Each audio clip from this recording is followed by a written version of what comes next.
എല്ലാം കള്ളത്തരം. ഈ കള്ളത്തരം ഉണ്ടായതുകൊണ്ടാണ് ഞങ്ങൾ ആ വിഷയത്തിൽ ഇടപെട്ടത്. ഏത് വിഷയത്തിൽ? നിമിഷപ്രിയ അന്ന് മറന്നുപോയോ? ഞങ്ങളതിൽ ഇടപെട്ടിൻ്റെ ഒറ്റ ലക്ഷ്യം എന്താ? ഞാൻ എണ്ണി താമരശ്ശേരിയിൽ എന്ന് പറഞ്ഞിട്ടുണ്ട്. ഞങ്ങൾക്ക് നിങ്ങൾ എന്തിലിടപെട്ടാലും ഒരു കുഴപ്പമില്ല. പക്ഷേ ഇടപെടേണ്ട വിഷയങ്ങളെ മാറ്റി നിർത്തി ഇത്തരം വിഷയങ്ങളിൽ ഇടപെടുമ്പോൾ ഞങ്ങളതിൽ വിഷയങ്ങൾ പറയും. മാത്രമല്ല, സത്യത്തിൻ്റെ ഒരംശം അതിലുണ്ടായിരുന്നുവെങ്കിൽ ഞങ്ങൾ ഇടപെടൂല. പച്ചക്കള്ളം ഈ അബ്ദുൽ ഹക്കീം അസ്ഹരി പറഞ്ഞുകൊടുത്ത് AP അബൂബക്കർ മുസ്ലിയാരെ കൊണ്ട് കുരങ്ങ് കളിപ്പിച്ച് ഇനി അയാൾ പെടാൻ പോകുന്ന പടലിൻ്റെ ആഴെത്രയാണ്? ഹക്കീമിൻ്റെ പേര് ഏടിയില്ലല്ലോ, അയാളുടെ പേരിലല്ലേ. ഏതായാലും മരിക്കാനായില്ല എന്നല്ല പറഞ്ഞ മുപ്പരും. എന്താ ഇപ്പോൾ അത് എവിടെ എത്തിയത്? ഒരു ചെറിയ എത്തി നോട്ട്, കൂടുതലൊന്നുമില്ല. എവിടെ എത്തി നിൽക്കുകയാണത്? ഇടക്ക് ഇപ്പം അടുത്ത് വന്നൊരു വാർത്തയായിരുന്നു, ഞങ്ങൾ ക്രെഡിറ്റിന് വേണ്ടി പറഞ്ഞതല്ല.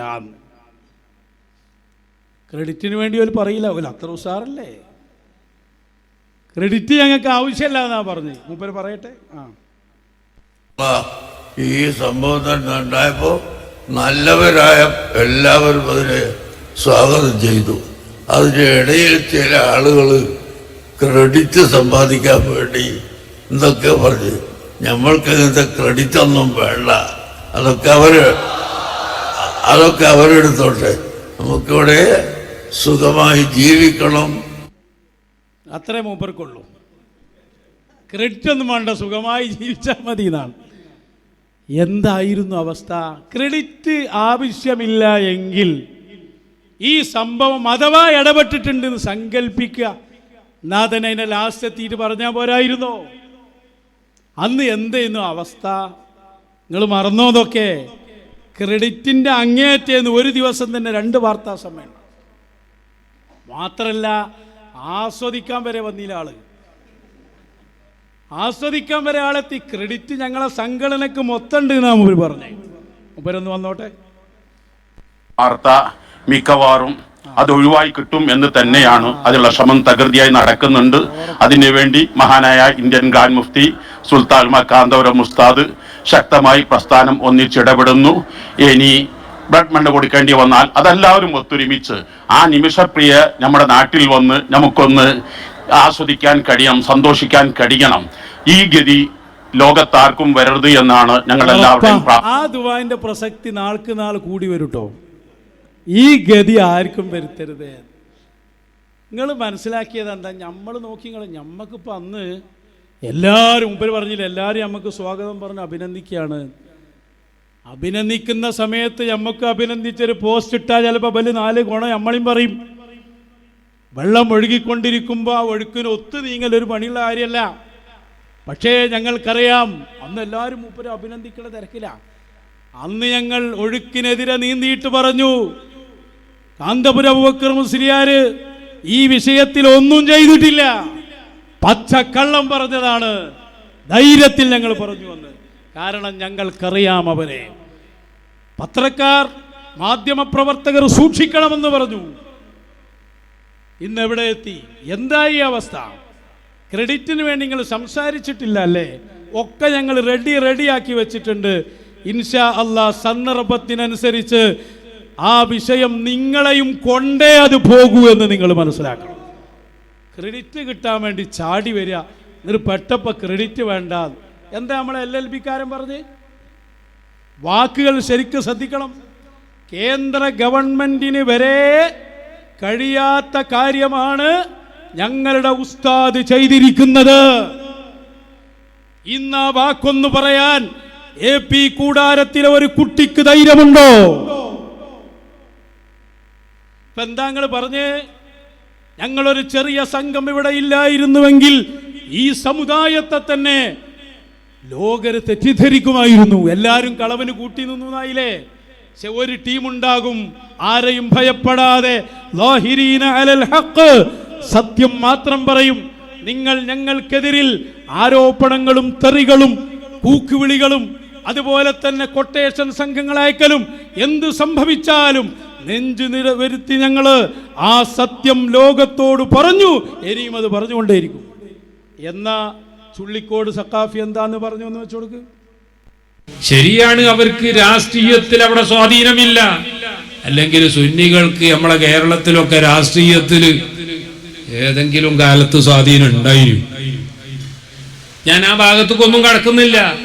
ഇപ്പതാ ഇന്നലെ മിനിയാന്ന് അന്താരാഷ്ട്ര തലത്തിൽ വരെ സുബ്ഹാനല്ലാഹ് ഗവൺമെന്റുകൾക്ക് പോലും ചെയ്യാൻ കഴിയാത്ത കാര്യങ്ങൾ നമ്മുടെ സുന്നത്തി ജമാഅത്തിന്റെ ഇസ്സത്തായ ഈ സുന്നത്തി ജമാഅത്തിനെ ഈ കേരളത്തിൽ ഈ നിലക്ക് നിലനിർത്തുന്നതിൽ മറ്റാരെക്കാളും ഏറ്റവും വലിയ സംഭാവന ചെയ്ത ബഹുമാനപ്പെട്ട ശൈഖുന സുൽത്താനുൽ ഉലമ, മറ്റാരെക്കാളും കേന്ദ്ര ഗവൺമെന്റിന്, സർക്കാരുകൾക്ക്, സെൻട്രൽ ഗവൺമെന്റിന് വരെ കഴിയാത്ത കാര്യം അടിവര ഇട്ട് വെച്ചോളൂ. ഇതൊക്കെ കേന്ദ്ര ഗവൺമെന്റിന് കഴിയില്ല. ഞങ്ങളെ ഉസ്താദ് മാത്രം. എല്ലാവരും പരാജയപ്പെട്ടിടത്തുനിന്ന് ഉസ്താദ് എഴുന്നേറ്റ് വന്നു. ചെറിയൊരു സംഭവം ഉണ്ടായാൽ മതി, ഭയങ്കര ബലൂനാക്കി ഇങ്ങനെ വീർപ്പിക്കും. നമ്മളൊരു കുത്താൻ കൊടുത്താൽ അതിൻ്റെ കഥ തീരും ചെയ്യും. ഇതല്ലേ AP സമസ്ത. ആളാകുന്നതിനൊക്കെയല്ലേ ഒരു കഥ. രാഷ്ട്രീയക്കാർ പോലും ഉത്തരം തരാൻ താങ്ങില്ല. മറ്റൊരു ചങ്ങായിണ്ടല്ലോ കൂറ്റമ്പാറ, അയാളെന്താ പറഞ്ഞ്, മൂപ്പരിങ്ങോട്ട് പറഞ്ഞിട്ട് ഒക്കെ മറക്കാൻ ശ്രമിക്കുന്നുണ്ട്. വരെ ഉണർത്താനാണ് നമ്മളല്ല പഠിച്ച് വെച്ചു കൊടുക്കുന്നത്. അജയ്യമായ നേതൃത്വം, ലോക മുസ്ലിങ്ങൾക്ക് മാതൃകയായി ജീവിച്ചിരിപ്പുള്ള ശൈഖുന കാന്തപുരം ഉസ്താദ്, അള്ളാഹു ദീർഘായുസ് നൽകുമാറാവട്ടെ. നോക്കൂ നിങ്ങൾ, ബഹുമാനപ്പെട്ട ഉസ്താദ് അവർകൾ ഇപ്പൊ ഒരു കാരുണ്യത്തിന്റെ കണ്ണീരൊപ്പുന്നത് കാണിച്ചു. എന്താണത്? ഒരു അറബി സ്നേഹിതനായ മുവാത്തിൻ, നാട്ടുകാരനായ അറബിയെ നിഷ്ഠൂരമായി കൊല ചെയ്തിരിക്കുന്ന ഒരു പെണ്ണ്, അവൾ ജയിലിൽ കഴിയുകയാണ്. നിഷ്ഠൂരമായി കൊലക്കുറ്റം ചെയ്തിരിക്കുന്ന ഒരു പെണ്ണ് ജയിൽ ശിക്ഷ അനുഭവിച്ചുകൊണ്ടിരിക്കുന്നു. ആ പെണ്ണിനെ കൊലക്കയറിൽ നിന്ന് രക്ഷിക്കാൻ ഒന്ന് ഇടപെടണം എന്ന് ബഹുമാനപ്പെട്ട AP ഉസ്താദിന്റെ അറിവിലേക്ക് വന്നപ്പോൾ സുബ്ഹാന ജല്ല ജലാലു, ഇന്ത്യ ഗവൺമെന്റും ഇന്ത്യയുടെ എല്ലാ വ്യവസ്ഥകളും, ഇന്ത്യ മഹാരാജ്യം ലോക രാഷ്ട്രങ്ങളിൽ പലതുമായി നമുക്ക് നയതന്ത്ര ബന്ധങ്ങളൊക്കെ ഉള്ള രാഷ്ട്രമാണ് നാം. അത്ര ചെറുതല്ല ഇന്ത്യ. ഉന്നത നിലവാരത്തിലുള്ള രാഷ്ട്രമാണ് ഇന്ത്യ. പക്ഷെ ആ ഇന്ത്യ ഗവൺമെന്റിന് ഔദ്യോഗികമായി ഇടപെടാൻ പരിധിയും പരിമിതിയുമുള്ള പ്രദേശമാണ് യമനിൽ ഹൂത്തികൾ ഭരിക്കുന്ന ഏരിയ.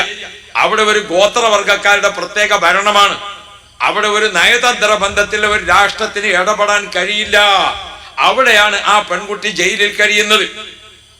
ആ ജയിലിൽ കഴിയുന്ന പെണ്ണിനെ കൊലക്കയറിലേക്ക് കൊണ്ടുപോകേണ്ട സമയമെത്തിയപ്പോൾ, മണിക്കൂറുകൾ ബാക്കി നിൽക്കുന്ന സമയത്ത്, ആർക്കും ഇടപെടാൻ സാധിക്കാത്ത ഒരു സമയത്ത്, ബഹുമാനപ്പെട്ട സഹോദരങ്ങളെ, ആ പെൺകുട്ടിയുടെ ജീവൻ രക്ഷയ്ക്ക് വേണ്ടി ബഹുമാനപ്പെട്ട സുൽത്താൻ ഉലമ കാന്തപുരം ഉസ്താദ് ആ വിഷയത്തിൽ ഇടപെട്ടപ്പോൾ അതിന്റെ ഫലം അപ്പോൾ തന്നെ കണ്ടു. വയലമുഹമ്മദ് മുഹമ്മദ് എന്ന് പറയാൻ ബാക്കിയുണ്ടായിരുന്നു പോലെ. നിങ്ങളൊന്നും ആർക്കും കഴിയില്ല. അവിടെയാണ് AP ഉസ്താദ് വന്നത്. ഇതല്ലേ ഒരു മൊത്തം പ്രസംഗം. ഉറൂസിനടക്കാതെയൊന്നും പ്രസംഗം, മഹാന്മാരെ മതമൊന്നുമില്ലായിരുന്നു, ഒക്കെ ഫുള്ള് തന്നെ.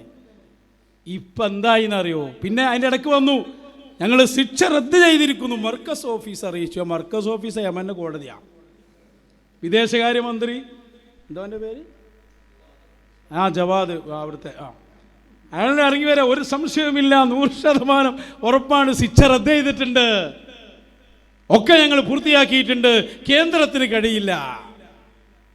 മുന്നോട്ട് പോയി. കള്ളത്തരല്ലേ, ആകെ ഒരൊറ്റ കാര്യം ചെയ്തിട്ടുള്ളൂ. എന്താ? എല്ലാ ആഴ്ചയിലും ഉമർ ഹഫീദിനെ വിളിക്കലുണ്ട്. അക്കൂട്ടത്തിൽ ഒരു കോള് ഉമർ ഹഫീദിന് ചെയ്ത്. ഉമർ ഹഫീദിന്റെ സംഘത്തിന് ഈ കൊല്ലപ്പെട്ട ആളുടെ കുടുംബവുമായി ബന്ധപ്പെടാൻ പോലും കഴിഞ്ഞിട്ടില്ല. പച്ചയായ നുണകൾ ഇറക്കിയതാണ്. ഞങ്ങൾ അന്നേ പറഞ്ഞു, രക്ഷപ്പെടാൻ വല്ല പഴുതുണ്ടെങ്കിൽ രക്ഷപ്പെടട്ടെ, അത് അതിൻ്റെ നിയമം മൂലം പോകട്ടെ, കേന്ദ്ര ഗവൺമെന്റ് ചെയ്യേണ്ടത് ചെയ്യുന്നുണ്ട്, അവർ പോകട്ടെ, അതിൻ്റെ ഇടയിൽ ഇടങ്കോലിടല്ല. ഞാൻ ചെയ്തോളാറിന് ഓലേറ്റ മാറിന്നാൽ എന്താവും? ഇപ്പം എന്താ പറഞ്ഞെന്നറിയോ? ഞങ്ങളെ പണി കഴിഞ്ഞു. പണി കഴിയാതെക്കോ? പണി ഞങ്ങൾ കഴിച്ചില്ലെങ്കിൽ എന്താ പണി കഴിഞ്ഞത്? കേന്ദ്ര ഗവൺമെൻറ്റിനെ ഓവർടേക്ക് ചെയ്യാൻ ഞങ്ങൾ പോയിട്ടില്ല. ഞങ്ങൾ കേന്ദ്ര ഗവൺമെൻറ്റിനെ എതിരുമല്ല. ഞങ്ങൾക്ക് ചെയ്യാനുള്ളത് പൂർത്തിയായി, ഇനി കേന്ദ്രം ചെയ്യട്ടെ. അങ്ങനെ ചെയ്യാൻ ഒരു കഴിവില്ലല്ലോ. ഒരു കഴിവില്ലാത്തവർന്നല്ലേ എപ്പിക്കാരെ നിങ്ങൾ തുടങ്ങിയത്. ഇനി ഒരു കഴിവില്ലാത്തവരെങ്ങനെ ഇനിയോ ചെയ്യൽ? അപ്പം നിങ്ങൾക്കും അറിയാം, വല്ലതും ചെയ്യുന്നുണ്ടെങ്കിൽ അത് കേന്ദ്ര സർക്കാരാണ്. പിന്നെ നിങ്ങൾക്ക് കട്ട് ചില നിയമങ്ങൾ കിട്ടിയിരുന്നു, അതിങ്ങനെ ഇവിടെ വന്ന് നിങ്ങളെ അക്കൗണ്ടിലാക്കാൻ നോക്കിയതാ. അതാണ് ബ്ലോക്കായപ്പോൾ മെല്ലെ ഒഴിഞ്ഞു പോയി. വിടൂലങ്ങളെ പെരടിയിൽ കെട്ടിവെക്കും. അത് തുടങ്ങിയിട്ടല്ലോ ഞങ്ങൾ ആ വിഷയം. എന്താ പി അബൂബക്കർ മുസ്ലിയാരുടെ പുതിയ അഭിമുഖം? 2 ഭാഗം കേൾക്കാം. ഒന്ന് കാണിച്ചിട്ടുള്ളത് ഇന്ത്യ ഗവൺമെന്റ് അവരുടെ നിയമപ്രകാരം ഉള്ള പ്രവർത്തനങ്ങളും ജോലികളുമെല്ലാം ചെയ്തിട്ടുണ്ടാകും, അല്ലെങ്കിൽ അത് ചെയ്യാൻ കഴിയില്ല എന്ന് പറഞ്ഞിട്ടുണ്ടാകും. അതൊന്നും എനിക്കറിയില്ല. ഏതായാലും ഞങ്ങൾ ഇവിടെ ഭരിക്കുന്ന ഗവൺമെന്റിനോട് യോജിച്ചുകൊണ്ട് തന്നെ ഈ കാര്യം പറഞ്ഞു എന്ന് മാത്രം. ഓരോ ദിവസവും കേന്ദ്ര ഗവൺമെന്റിന് ഈ വിവരം ഞങ്ങൾ കൊടുത്തുകൊണ്ട് ഇരുന്നിട്ടുണ്ട്. ഞങ്ങളിവിടെ ഗവൺമെന്റിനെ മറികടന്നുകൊണ്ടോ മറ്റാരെങ്കിലും മറികടന്നുകൊണ്ടോ ഉദ്ദേശമല്ല. വിശദാംശങ്ങളുടെ തലത്തിൽ ഉസ്താദ് ഇപ്പോ ഈ നിമിഷപ്രയും അപ്പോൾ ഒരു കാര്യം മുമ്പ് പറഞ്ഞു, ബാക്കിയോട് കേൾക്കാം. ഞങ്ങൾ കേന്ദ്ര ഗവൺമെന്റിനെ മറികടന്നുകൊണ്ടുള്ള ലക്ഷ്യമല്ല ഞങ്ങൾ ചെയ്തത്. ഞങ്ങൾ വിവരങ്ങളൊക്കെ അറിയിക്കുകയാണ്. കേന്ദ്രത്തിന് കഴിയോ ഇല്ലെന്നൊന്നും എനിക്കറിയില്ല. മൂപ്പര് കൈമലർത്തുകയാണ്. ഈ ശിഷ്യന്മാരും മക്കളും പഠിപ്പിച്ചു കൊടുത്ത് പറഞ്ഞതാണ്, കേന്ദ്രത്തിന് കഴിയില്ല, നിങ്ങൾക്കേ കഴിയുള്ളൂ എന്ന് പറഞ്ഞ് അവർ ഓരോന്നിങ്ങനെ അവർ പറഞ്ഞു കൊടുക്കുന്നുണ്ടാവും, ഞങ്ങൾ കേന്ദ്രത്തെ അറിയിക്കുന്നുണ്ട് എന്ന്. വെറുതെ ഹക്കീമ് പറഞ്ഞു കൊടുത്ത് വിടാണ്. ഇപ്പോൾ കേന്ദ്രം പറയുന്ന അങ്ങനെ ഒരു സംഭവം തന്നെ ഞങ്ങൾക്കറിയില്ല എന്നാണ്. എന്നിട്ട് ആ അഭിമുഖത്തിൽ അയാൾ പറഞ്ഞ പ്രധാന പോയിന്റ് എന്താണെന്നറിയോ? ഞങ്ങളുടെ പണി കഴിഞ്ഞു, ഇനി കേന്ദ്രം നോക്കട്ടെ എന്നാണ്. 1-2 മാസക്കാലം നിങ്ങളുടെ പ്രഭാഷകരും എഴുത്തുകാരും വലിയ ജോറായ സംഭവമായി എടുത്തു പറഞ്ഞ സംഭവം നിങ്ങളൊരു ചുക്കും ചെയ്തിട്ടില്ല എന്നും നിയമപ്രകാരം കേന്ദ്രത്തിനല്ലാതെ സർക്കാരുകൾക്കല്ലാതെ ചെയ്യാൻ കഴിയില്ലെന്നും നിങ്ങൾക്ക് തന്നെ ബോധ്യപ്പെട്ടില്ലേ? ഇത് എവിടെ നിങ്ങളെ LLB-കാരൻ, എവിടെ കൂറ്റമ്പാറക്കാരൻ, എന്തൊക്കെ ആയിരുന്നു പറഞ്ഞിരുന്നത്? കേട്ടോളൂ. ഇനി അയാൾ മൂപ്പര് മെല്ലെ അങ്ങോട്ട് ഒഴിവാകാണ്. ഇനി എന്ത് സംഭവിച്ചാലും കേന്ദ്രത്തിൻ്റെ തലയിക്കിടാലോ. വിടോ ഞങ്ങൾ നിങ്ങളെ വെക്കുവാക്കി. ഇതിപ്പോ ഈ നിമിഷപ്രിയയുടെ ശിക്ഷ, വധശിക്ഷ താൽക്കാലികമായി നിർത്തിവെച്ചതാണ് എന്ന് പറയുന്ന ഒരു വാദക്കാരുണ്ട്. അല്ല, അത് പൂർണ്ണമായിട്ടും ഇല്ലാതായിരിക്കുന്നതെന്ന് ഉസ്താദ് പറഞ്ഞതുപോലെ എന്താണ് യഥാർത്ഥത്തിൽ ആ കാര്യത്തിൽ സംഭവിച്ചത്? അതൊന്നിപ്പോ നമുക്ക് ഇവിടെ ഇരുന്നുകൊണ്ട് പറയാൻ കഴിയില്ലല്ലോ. ആദ്യം ഒരു ദിവസത്തേക്ക് നീട്ടി, പിന്നീട് അത് റദ്ദു ചെയ്തു. ഞങ്ങളുടെ പണി അതോടുകൂടി കഴിഞ്ഞു. ഇനി നമ്മുടെ ഗവൺമെന്റാണ് അതിന് വേണ്ടതൊക്കെ ചെയ്യേണ്ടത്. അത് ചെയ്യുമെന്ന് തന്നെയാണല്ലോ ഞങ്ങളുടെ വിശ്വാസം. ഞാനിപ്പോ ഡൽഹിയിൽ നിന്നാണ് വരുന്നത്. ഡൽഹിയിൽ അവിടെ പറഞ്ഞു കേൾക്കുന്ന ഒരു കാര്യം എന്ന് പറഞ്ഞു കഴിഞ്ഞാൽ ഈ ബാധിക്കപ്പെട്ട നിമിഷപ്രിയയാൽ ബാധിക്കപ്പെട്ട കുടുംബം, അവർക്ക് അവിടെ നിന്ന് കൊണ്ട് നമ്മുടെ ഇന്ത്യൻ സർക്കാരുമായി ചർച്ചയിൽ പങ്കെടുക്കാൻ പറ്റുന്നില്ല. അപ്പൊ അതുകൊണ്ട് അവരെ സൗദിയിലേക്കോ മറ്റോ മാറ്റാനുള്ളൊരു സംവിധാനം ഉണ്ടാക്കുകയാണെങ്കിൽ കുറെ കൂടെ സുഗമമായ ചർച്ച നടക്കും എന്ന് പറയുന്നുണ്ട്. അതൊന്നും ഞാനതിൻ്റെ വിശദമായ ഭാഗത്തേക്കൊന്നും കടന്നിട്ടില്ല, കടക്കേണ്ട ആവശ്യവും എനിക്കില്ല. എനിക്കത് അറിയൂല, ഒരു ചുക്കും അറിഞ്ഞില്ലട്ടത്. അതിനെ പറ്റിച്ചോലെയാണ് പിടിച്ച് ശിക്ഷിക്കേണ്ടത്. കണ്ടില്ലേ, ഒന്നും അറിയില്ല. ഗവൺമെൻറ് ആ കുടുംബത്തിനോട് അവിടുന്ന് സംസാരിക്കാൻ കഴിയാത്തത് കൊണ്ട് അവരെ സൗദിയിലേക്ക് വിളിച്ച് അവിടുന്ന് സംസാരിക്കാനുള്ള പ്ലാന് വരെ ചെയ്തുകൊണ്ടിരിക്കുകയാണ്. അപ്പലും എത്ര സുഖമായിട്ട് ഞങ്ങൾ ചർച്ച ചെയ്തുകൊണ്ടേ ഇരിക്കുകയാണ്. എന്ത് ചർച്ച? അതാണ് ഇപ്പൊ പറഞ്ഞ അവസാനത്തെ വാക്ക് ആദ്യം പറയേണ്ടതായിരുന്നു. ഇനി കേന്ദ്രം നോക്കട്ടെ. അതെങ്ങനെ നിങ്ങൾ പറയാം? കേന്ദ്രത്തിന് കഴിയാത്തേർന്നല്ല നിങ്ങൾ തുടങ്ങിയത്. ഇനി ബാപ്പാക്ക് കയ്യേറ്റ മകത് ഏറ്റെടുത്ത്, ബാപ്പ കയ്യും കാലും ഒടിഞ്ഞ് കെടുക്കുകയാണ്, ഒന്നിനും കഴിയൂല. അതുകൊണ്ടാണ് മകനത് ഏറ്റെടുത്ത്. മകൻ ഏറ്റെടുത്ത് നോക്കുമ്പോൾ കുറച്ച് ഗൗരവമാണ്. മകൻ തിരിഞ്ഞു പറയാ, ബാപ്പന്നെ ബാക്കി നോക്കിക്കോളി. ഇത് നടക്കണ കാര്യ. കേന്ദ്രത്തിന് കഴിയാത്തേർന്ന് തുടങ്ങി എന്ന് പ്രഖ്യാപിച്ചവരൊക്കെ പിടിച്ചുകൊണ്ടരി. ഓരോട് ചോദിക്കി, കഴിയാത്ത ആളുകൾ എങ്ങനെ പിന്നെ നോക്കുക? ഒരു കാര്യം വ്യക്തം, പ്രത്യേകിച്ച് നയതന്ത്ര ബന്ധമില്ലാത്തൊരു രാജ്യത്ത് വല്ലതും ചെയ്യണമെങ്കിൽ അത് രാജ്യത്തിൻ്റെ സർക്കാരിനെ കഴിയൂ. നിങ്ങൾ ഒറ്റക്കാരേ ചെയ്തിട്ടുള്ളൂ. സാധാരണ ചെയ്യുന്ന ഒരു കോള് ഉമർ ഹഫീദിന് ചെയ്തു, അതിലപ്പുറം ഒരു ചുക്കുങ്ങൾ ചെയ്തിട്ടില്ല. അതിൻ്റെ തെളിവല്ലേ നിങ്ങളുടെ FB-യിൽ നിങ്ങളിട്ട ലെറ്റർ? അന്ന് മറക്കാതിരിക്കാൻ ഒന്ന് കണ്ടോട്ടടക്ക്. ഓർമ്മണ്ടോ? ഒന്ന് ജൂലൈ 16-ന് ശിക്ഷ നടപ്പാക്കുമെന്ന് പറയുമ്പോൾ 15-ന് ഷെയ്ഖ് അബൂബക്കർ FB-യിലിട്ട പോസ്റ്റായത്. എൻ്റെ അഭ്യർത്ഥന മാനിച്ച്, അതാ അതിലൊരു വാട്ടർമാർക്കൊക്കെ ഉണ്ടോ, ഗ്രാൻഡ് മുഫ്തി ഓഫ് ഇന്ത്യ എന്നൊക്കെ എഴുതിയിട്ട് കൊടുത്തു. ക്രെഡിറ്റുകൾക്ക് ആവശ്യമില്ല, ഇതൊക്കെ വെറുതെ ചെയ്തതാ. ക്രെഡിറ്റൊന്നും അവർക്ക് ആവശ്യമില്ല. പക്ഷെ 15-ന് തീരുമാനമെടുത്തു എന്ന് പറഞ്ഞിടത്ത് ഡേറ്റ് 14-ആയിപ്പോയി.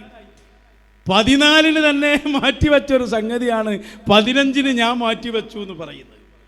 മണിക്കൂറുകൾ മാത്രം. എന്ത് മണിക്കൂർ? ദിവസങ്ങൾക്ക് മുമ്പ് അത് മാറ്റിവെച്ചു പോയി. വാട്ടർമാർക്ക് ഇല്ലാത്ത കാണിച്ചു കൊടുക്കും. ഒക്കെ നമ്മളന്ന് കൊണ്ടുവന്നതാണ്. ഇതാണ് ഇതിൻ്റെ ഒറിജിനൽ. അപ്പോൾ ചോദിച്ചു, നിങ്ങൾക്ക് എവിടെ നിന്ന് കിട്ടിയെന്ന്? ഇതൊക്കെ നിങ്ങൾ ഓരോ ബലൂണുകൾ ഊതി വീർപ്പിച്ചുണ്ടാക്കിയതാണ്. ഏതായാലും കേന്ദ്രത്തിനെ കഴിയുമെന്ന് നിങ്ങൾ സമ്മതിച്ചല്ലോ. AP സമസ്തക്കൊരു ചുക്കും ചെയ്യാൻ കഴിയില്ല എന്ന് സമ്മതിച്ചല്ലോ. അപ്പം കേന്ദ്രത്തെയാണ് ഇനി മാനദണ്ഡാക്കേണ്ടി. ഇനി കേന്ദ്രം പറയട്ടെ റദ്ദാക്കിയിട്ടുണ്ടോ ഇല്ലേ. ആ വാർത്ത ഒന്നും കൂടി അടുക്ക് കേൾപ്പിച്ചു കൊടുത്തോളൂ. വെക്കട്ടെ. റദ്ദാക്കും എന്ന തരത്തിലുള്ള ചില സൂചനകൾ ഇന്നലെ വൈകുന്നേരം വന്നിരുന്നു. കാന്തപുരം വിഭാഗത്തിൽ നിന്ന് വന്ന സൂചനയാണത്. എന്നാൽ ആ റിപ്പോർട്ടുകൾ തള്ളുകയാണ് ഇപ്പോൾ വിദേശകാര്യ മന്ത്രാലയം. ചില വ്യക്തികൾ പ്രചരിപ്പിക്കുന്ന വിവരങ്ങൾ അവാസ്തവമെന്നാണ് കേന്ദ്രം പറയുന്നത്. പിയാ സുനിലുണ്ട് കൂടുതൽ വിവരങ്ങളുമായി ഡൽഹിയിൽ നിന്നും. പിയാ സുനിൽ, ഇപ്പോൾ ഇന്നലെ രാത്രിയിൽ നമുക്ക് വലിയ ആശ്വാസകരമായ ഒരു വാർത്തയാണ് വന്നത്. കാന്തപുരം ഭാഗത്തു നിന്നുമാണ് നമ്മൾ ആ വാർത്ത റിപ്പോർട്ട് ചെയ്തത്. അവരതിന്റെ ചില രേഖകളൊക്കെ പ്രൊഡ്യൂസ് ചെയ്യുകയും ചെയ്തു. പക്ഷേ ഇപ്പോൾ കേന്ദ്രം ഈ വിവരം സ്ഥിരീകരിക്കുന്നില്ലെന്ന് മാത്രമല്ല, ഇത് തള്ളുകയാണോ ഈ വാർത്ത?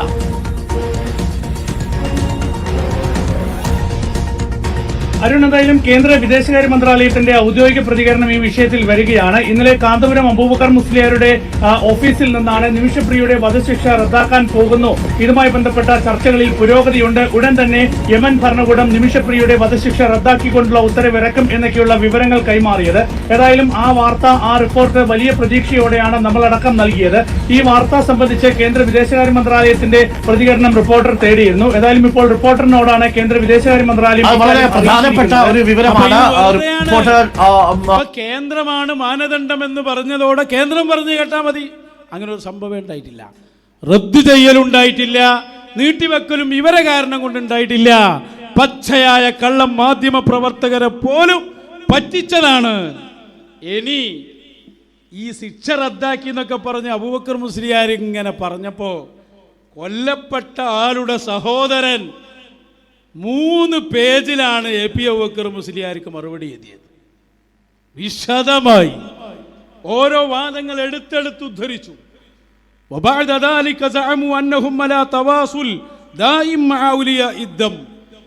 കൊല്ലപ്പെട്ട ആളുകളോ കുടുംബക്കാരോട് നിരന്തരം സംസാരിക്കുന്നു എന്ന് ഈ ഷെയ്ഖ് അബൂബക്കർ എന്ന ആൾ വാദിച്ചുകൊണ്ടിരിക്കുന്നു.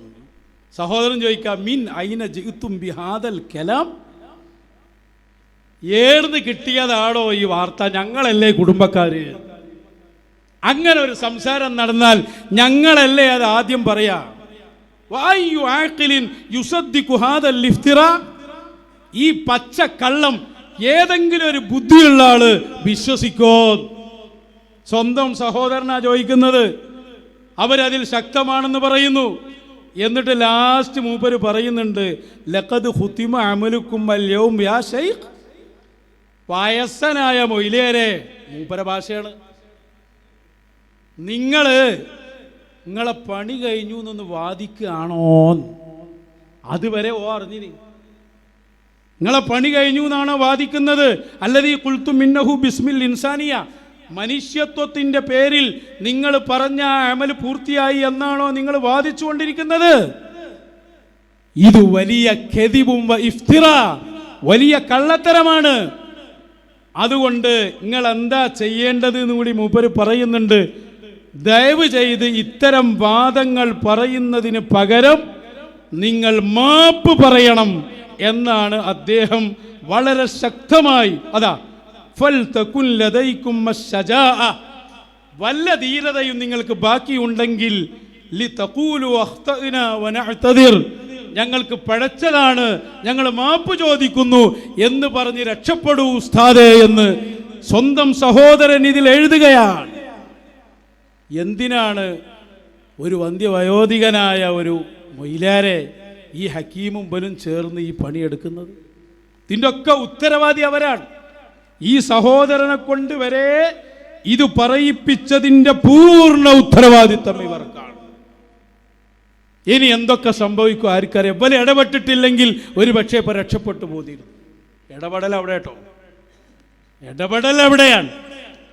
ഇവരാണ് ഇതിൻ്റെ എല്ലാ വിഷയങ്ങളും. ഇനി വരാൻ പോകുന്ന എന്തെങ്കിലും അപകടങ്ങൾ ഉണ്ടെങ്കിൽ അതിൻ്റെ മുഴുവൻ ഉത്തരവാദിത്വവും ഇവർക്കാണ്. ഞങ്ങൾ പറയുന്ന കേന്ദ്ര ഗവൺമെൻറ് സ്വസ്ഥമായി ഇടപെടട്ടെ. ഇനിയും രക്ഷപ്പെടാൻ വല്ല വഴിയുണ്ടെങ്കിൽ രക്ഷപ്പെടട്ടെ. കളവ് നിർത്തി ഒരു പാവം മനുഷ്യനെ ബുദ്ധിമുട്ടാക്കുന്നതിൽ നിന്ന് ശിഷ്യന്മാരും മക്കളും പിന്മാറി. മൂപ്പരോട് അന്ന് പറഞ്ഞു കൊടുത്തിട്ടുണ്ട്, സിദ്ഖ് വേണം, നിങ്ങളെ നഫ്സിന്റെ കാര്യം നോക്കിയിരിക്കി. ഇതൊക്കെ പറഞ്ഞു കൊടുത്തതാണെന്ന്. സബുക്കുൽ ലിസാന് സൂക്ഷിക്കണം, സബുക്കൊക്കെ നിങ്ങൾ എടുത്തോളി, സബുക്കുൽ ലിസാന് സൂക്ഷിക്കണം എന്നാണ് അന്ന് ഒരു പറഞ്ഞു കൊടുത്ത ഉപദേശം. ഇതാ സബുക്കുൽ ലിസാൻ, ഈ ജാതി ഓരോന്ന് പറഞ്ഞു തരും, അത് സൂക്ഷിക്കണം. കള്ളത്തരം പറഞ്ഞതുകൊണ്ടാണ് ഞങ്ങൾ ഇടപെട്ടത്.